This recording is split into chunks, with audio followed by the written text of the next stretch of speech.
تو اللہ کے رسول نے روکا، او جوان، یہ جو بوڑھا تمہارے پیچھے چل رہا یہ کون ہے؟ کہا میرا باپ ہے۔ کہا سبحان اللہ، اگر یہ تمہارا باپ ہے تو باپ سے آگے مت چلنا، اگر یہ تمہارا باپ ہے تو باپ سے آگے مت بیٹھنا، اگر یہ تمہارا باپ ہے بڑھاپے کی وجہ سے، بیماری کی وجہ سے اپنے بدن میں پیشاب کر رہے، اس پیشاب کو اس طرح دھونا جیسے بچپن میں محبت سے تمہارے پیشاب کو دھویا ہے۔ جوان سر پر ہاتھ رکھ کر کے بیٹھا ہوا ہے، گال پر ہاتھ رکھ کر کے بیٹھا ہوا ہے۔ آپ دیکھیں گے جس عورت کو غم ہوگا وہ سر پر ہاتھ رکھ لے گی، جس مرد کو غم ہوگا وہ گال پر ہاتھ رکھ لے گا۔ اللہ کی مجلس میں بیٹھا ہوا، اللہ کے رسول کی مجلس میں بیٹھا ہوا ہے۔ اللہ کے رسول نے پوچھا، او جوان کیا غم ہے؟ کہا حضور بہت بڑا غم ہے۔ ارے کیا غم ہے؟ گھوٹالا اٹالا تو نہیں ہو گیا؟ کہا حضور بہت بڑا گھوٹالا ہو گیا، اتنا بڑا گناہ ہے کہ زمین چھوٹی ہے گناہ بڑا ہے، اتنا بڑا گناہ ہے کہ آسمان چھوٹا ہے گناہ بڑا ہے، اتنا بڑا گناہ ہے کہ عرش چھوٹا ہے گناہ بڑا ہے۔ اللہ کے رسول نے دیکھا کہ جوان کا کلیجہ پھٹ جائے گا۔ کہا او جوان تمہارا مسئلہ حل ہو جائے گا، جو گناہ تمہارا عرش سے بڑا ہے چھوٹا ہو جائے گا، معاف ہو جائے گا۔ پہلے تم اس بات کا جواب دو کہ تمہاری ماں زندہ ہے، تمہارے باپ زندہ ہیں؟ کہا سبحان اللہ، ماں بھی زندہ ہے باپ بھی زندہ ہے۔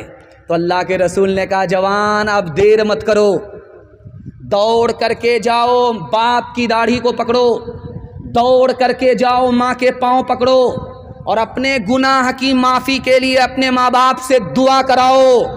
تمہارے ماں باپ کی ہستی اس دھرتی پر اتنی بڑی ہے کہ اگر تمہارے واسطے تمہارے ماں باپ نے ہاتھ اٹھا دیا، جو گناہ تمہارا عرش سے بڑا ہے چھوٹا ہو جائے گا، خدا مہربان ہوگا معاف ہو جائے گا۔ ماں بیٹے میں تکرار چل رہی ہے، ماں بیٹے میں تکرار چل رہی ہے۔ بیٹا خاموش نہیں ہے، ماں بھی خاموش نہیں۔ ماں نے کھسیا کر کے کہا کہ بیٹا اگر تم میری نافرمانی سے باز نہیں آؤ گے، میں نے تم کو 32 دھارے دودھ پلایا ہے، معاف نہیں کروں گی۔ تو بیٹا بولا مجھے کوئی فرق نہیں پڑتا، تو نے مجھے ڈبے کا دودھ پلایا ہے، اپنا دودھ نہیں پلایا ہے۔ ہاتھ اٹھائیے، وعدہ کیجئے، کسی کو رلائیں گے کسی کو ہنسائیں گے انشاءاللہ۔ ماں سے بڑھ کر، ماں سے بڑھ کر، ماں سے بڑھ کر کوئی نام کیا ہوگا، اس نام کا ہم سے حق ادا کیا ہوگا، اس نام کا ہم سے حق ادا کیا ہوگا، جس کے قدموں کے نیچے جنت ہے، جس کے قدموں کے نیچے جنت ہے، اس کے سر کا، اس کے سر کا مقام کیا ہوگا، اس کے سر کا ہر چیز تو مل جائے گی بازار میں، لیکن بازار میں لیکن ماں باپ سے بڑھ کر کوئی دولت نہ ملے گی۔ آنچل جو اٹھا کر کے دعا ماں تیری کر دے، ماں تیری کر دے، دنیا ہو یا عقبا کہیں ذلت نہ ملے گی۔ 50 سال کے اندر یورپ کے اندر اسلام 235% پھیلا۔ جانتے ہیں کیوں؟ انگریز کہتا ہے محمد کی وجہ سے، انگریز کہتا ہے مسجد کی وجہ سے، انگریز کہتا ہے اتحاد کی وجہ سے۔ اللہ کے رسول کو نماز ملی معراج میں، لے کر کے جب دھرتی پر آئے تو نماز گھر میں نہیں ادا کی، مسجد میں آ کر کے ادا کی، اور اس سے پہلے آذان دلوائی، جماعت کے ساتھ نماز پڑھائی جا رہی ہے، اس میں چھوٹے بڑے صف میں آ گئے، امیر غریب صف میں آ گئے، بیمار تندرست ایک صف میں آ گئے۔ مسجد کے اتحاد سے اسلام 50 سال کے اندر 235% پھیل گیا۔ 3 سماج ہندوستان میں ترقی کر رہا ہے، مرواڑی ہے، مہتا ہے، گجر ہے، اس میں مسلمان نہیں ہے۔ دو وجہ سے ترقی کر رہا ہے۔ مڑواڑی کا جھگڑا گھر میں ہوتا ہے، گھر میں حل ہوتا ہے، عدالت میں نہیں جاتا۔ آپ کچہری میں، پورنیہ کچہری میں وکیل سے پوچھئے گا جا کر کے کہ مڑواڑی کا مقدمہ اس کچہری میں آتا ہے کہ نہیں آتا، وہ ڈائریکٹ بولے گا مڑواڑی کا مقدمہ نہیں آتا ہے۔ مڑواڑی کا جھگڑا ہوتا ہے، گھر میں حل ہو جاتا ہے، عدالت میں نہیں جاتا، اس لیے مڑواڑی کو ترقی ہے۔ اور مسلمانوں کا جھگڑا ڈوری ایکٹ کا 2011 کی رپورٹ ہے، ایک ضلع کے اندر 33 ہزار چل رہے ہیں۔ اس گھر کو آگ لگ گئی گھر کے چراغ سے۔ مڑواڑی کو ترقی کیوں ہے کہ وہ اگر نیچے گرا اس کو سب لوگ مل کر کے سنبھالتے ہیں۔ 100 مرتبہ گرے گا 100 مرتبہ سنبھالیں گے۔ مسلمان میں جو نیچے گیا اس کو تانا ماریں گے، گالی دیں گے، اور جو اوپر جائے گا اس کی ٹانگ کھینچ کر کے برابر کریں گے کہ بیٹا اتنی جلدی اوپر جانے کی ضرورت نہیں ہے۔ ہاتھ اٹھائیے، وعدہ کیجئے، دوسرے لوگ ہاتھ تھامیں گے، ہم ٹانگ کھینچیں گے، ہاتھ اٹھائیے انشاءاللہ۔ خیر، دیکھتے ہیں کہ آپ کہاں بیدار ہوتے ہیں۔ منفعت کے ہے اس قوم کی نقصان بھی ایک ہی سب کا نبی دین بھی ایمان بھی ایک ہی سب کا حرم پاک بھی اللہ بھی قرآن بھی ایک، حرم پاک بھی اللہ بھی قرآن بھی ایک۔ کیا بڑی بات تھی ہوتے جو مسلمان بھی ایک، کیا بڑی بات تھی۔ بڑا خوبصورت پیغام 3 منٹ کا آپ کی خدمت پر رکھنے کے لیے جا رہا ہوں۔ ملک کے جیسے بھی حالات ہوں، ہم مسلمان ہیں، ہمارا ایمان ہے کہ یہ دنیا جنت نہیں ہے کہ راحت ہی راحت ملے۔ ہمارا ایمان ہے کہ یہ دنیا دوزخ نہیں ہے کہ مصیبت ہی مصیبت ملے۔ ہمارا ایمان ہے کہ اس دنیا میں ہم سانس لے رہے ہیں، یہاں راحت بھی دیکھیں گے، مصیبت بھی دیکھیں گے، لیکن اپنے ایمان کی حفاظت کرتے رہیں گے انشاءاللہ۔ ہاتھ اٹھائیے، راحت ملے گی شکر کریں گے انشاءاللہ، مصیبت ملے گی صبر کریں گے، ہاتھ اٹھائیے انشاءاللہ، جب صبر نہیں ہوگا خودکشی کریں گے، ہاتھ اٹھائیے انشاءاللہ۔ خیر، اللہ نے اس دنیا کو جو بنایا اس میں زندگی موت کے بغیر نہیں ہے، تندرستی بیماری کے بغیر نہیں ہے، مالداری غریبی کے بغیر نہیں ہے، جنت دوزخ کے بغیر نہیں ہے۔ جانتے ہیں اگر موت نہیں ہوتی صرف زندگی ہوتی تو خدا کے بندے کی خدا سے ملاقات نہیں ہوتی، اس لیے مسلمان کے لیے موت مصیبت نہیں ہے۔ اللہ نے تندرستی رکھی، غریبی بھی رکھی، اگر یہ غریبی نہیں ہوتی تو خدا کا بندہ خدا کو بھول جاتا، اگر یہ مالداری نہیں ہوتی تو خدا کی نعمت لوگ کھاتے، اگر غریبی نہیں ہوتی لوگ خدا کی نعمت کھاتے، نمک حرامی کرتے، نام نہیں لیتے، اگر دوزخ نہیں ہوتی جنت ہوتی تو دل سے خوف خدا نکل جاتا۔ اللہ نے جس حال میں مسلمان کو رکھا ہے اس کے ہر فیصلے سے انشاءاللہ ہم راضی رہیں گے۔ پوری دنیا میں 48% لوگ پاگل ہوتے ہیں، اس میں مسلمان نہیں ہیں۔ جانتے ہیں کیوں؟ بوڑھا باپ زندہ ہے، بیٹے کا جنازہ اٹھا، وہ باپ جب بیٹے کو کندھا دیتا ہے تو کیا کہتا ہے؟ اللہ نے دیا تھا، اللہ نے لے لیا، اب اس کا سر ہلکا ہو گیا، صبر کیا سر ہلکا ہو گیا، پاگل نہیں ہوتا۔ اور دنیا کے پاس صبر نہیں ہے اس لیے پاگل ہو جاتی ہے، مسلمان کے پاس الحمدللہ صبر ہے، مسلمان صبر کا سہارا لے کر کے سنبھل جاتا۔ ابھی آپ جو بیٹھے ہوئے ہیں یہ دھان کے گھاس پر آپ بیٹھے ہوئے، جب دھان کی کھیتی کھڑی تھی تو آپ نے دیکھا ہوگا بہت تیز ہوا چلتی ہے اس کے اوپر، تو وہ ڈولتی ہے سنبھلتی ہے، ڈولتی ہے سنبھلتی ہے، ڈولتی ہے سنبھلتی ہے، جڑ سے اکھڑتی نہیں ہے۔ مسلمان کی مثال کھیتی کی طرح ہے، اس پر مصیبت آتی ہے وہ صبر کا سہارا لے کر کے سنبھل جاتا ہے، جڑ سے اکھڑتا نہیں ہے۔ انشاءاللہ اللہ نے جس حال میں رکھا ہے زبان کو بند کر کے خدا کے حوالے ہو جائیں گے، شکایت نہیں کریں گے انشاءاللہ۔ جو خدا سے نہیں ملا سسر سے لیں گے، ہاتھ اٹھائیے انشاءاللہ۔ مالک ہے تیرے ساتھ نہ ڈر غم سے تو اے دل، ہمت کرے انسان تو کیا کام ہے مشکل، زندہ ہے جو عزت سے وہ عزت سے مرے گا، دنیا میں ہم آئے ہیں تو جینا ہی پڑے گا، گر گر کے مصیبت میں سنبھلتے ہی رہیں گے، جل جائیں مگر آگ پہ چلتے ہی رہیں گے، غم جس نے دیے ہیں وہی غم دور کرے گا،